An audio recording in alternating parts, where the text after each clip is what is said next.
High, আজকে একটা নতুন ধরনের আইসক্রিম ট্রাই করছি। এই দোকানটার নাম হচ্ছে ফ্রুটিয়াম। এখানে স্পেশালিটি হচ্ছে যা ফল আছে, এখানে যেমন এটা কমলা লেবু আর এটা হচ্ছে বেদানা।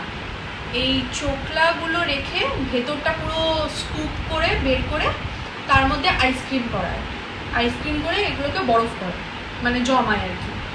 আর এটার কাটার নিয়ম হচ্ছে ওরা যেভাবে দেবে সেটাকে চাকু দিয়ে মাঝখান থেকে টুকরো করে কেটে তারপর ওটাকে ছোটো ছোটো পিস করে কেটে এরকম খেতে একদম ফলের মতোই দেখতে। দেখো কি হচ্ছে,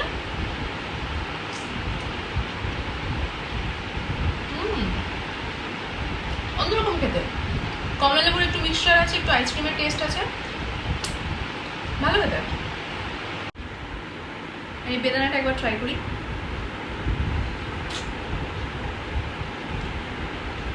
এটা একদম বেদানাকে ব্লেন্ড করে আইসক্রিম বানালে যেরকম হবে একদম ওরকম টাইপের খেতে, ভালো, ফ্রেশ।